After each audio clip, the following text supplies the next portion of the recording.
Hello everyone, welcome to Summer Hackathon 2019. Arnaud presenting here for Alex's entry, which is about enhancing the CBAT workflow and prevent overhiring. Right now in CBAT, you can have more candidates approved for hire on a given requisition than the number of available positions on that same requisition. This can be sorted out by the recruiter upon marking the requisition as filled with an option that will either align the number of available positions on the rec with the number of candidates that have been approved for hire. Or you can force recruiters to unqualify superfluous candidates so that the numbers are aligned. The problem with that is with candidates that have been approved for hire, there may have been already congratulatory emails or pre-onboarding data recorded in the system before the requisition is marked as filled, which can lead to difficult conversations with candidates letting them know that they didn't make it through the recruitment. Just like you would be angry if you are to book a flight and figure out you've been overbooked. So what has been developed is a way to prevent that phenomenon and altogether prevent moving candidates to approved for hire when there are no more available openings. So here is how this works. On the rec form, the recruiter will maintain the number of openings as usual. They will record the value right upon creation of the requisition or when performing regular updates depending on the different feedback they've received from the original requester for that requisition. Now, as they process candidates through the workflow, any attempt to move a candidate to approved for hire can trigger two kinds of behavior, and we're going to expose them here.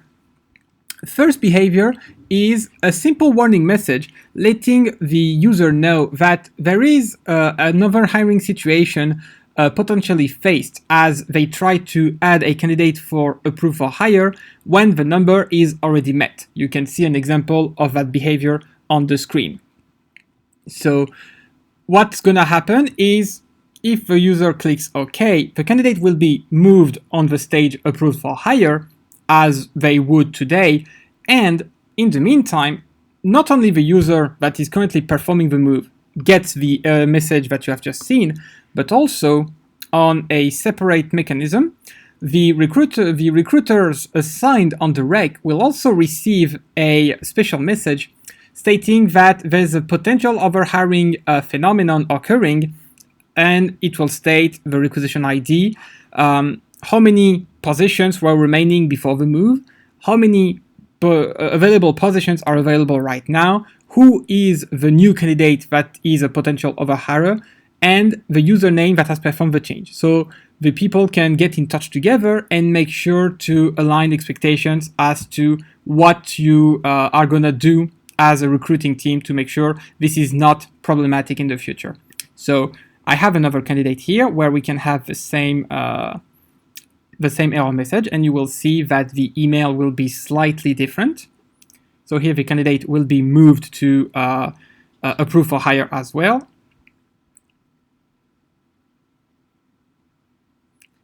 And while this is loading, there you go. If I go here and check on the other email, you'll see that this time the number of remaining positions was 2 on 2 in the previous email. Now we got 3 on 2 here, and we got 4 candidates that are superfluous here. So in this kind of situation, this is what recruiters have to deal with right now with this setup. They would need to unqualify 2 candidates at the time of marking the rec as filled, which may be a long time after the candidates have been approved for hire.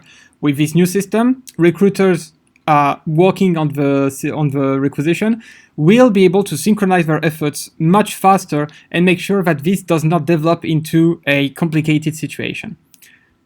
Now, what we can do as well is edit the key and make sure that we can block altogether those phenomena so that recruiters are not even allowed to make a change at all in the system. So what I just done right now is update that setting so that the recruiter will not even be able to move a candidate into approved for hire. So here, I'm going to try and approve that candidate for hire. And The message here is a little bit more strict than what you had seen before. Here we're stating that we cannot move a candidate to approve for hire because we already are at capacity. And that's because when you check on the list here, we've got 4 candidates approved for hire, and when you go to the requisition, we are at 2. So we're effectively blocking recruiters from adding superfluous hires on a given requisition, which will help prevent overhiring in general. Now, on top of entirely blocking the approve for hire option, we are close to provide email notification to the recruiter as well, so that they can get in touch proactively with the users that want to move a candidate to approve for hire, even if there are no more available spots for them. So that's something that's going to come in the near future as an iteration of that feature after the hackathon. So that's it for our presentation. Thank you for your attention, and have a nice day.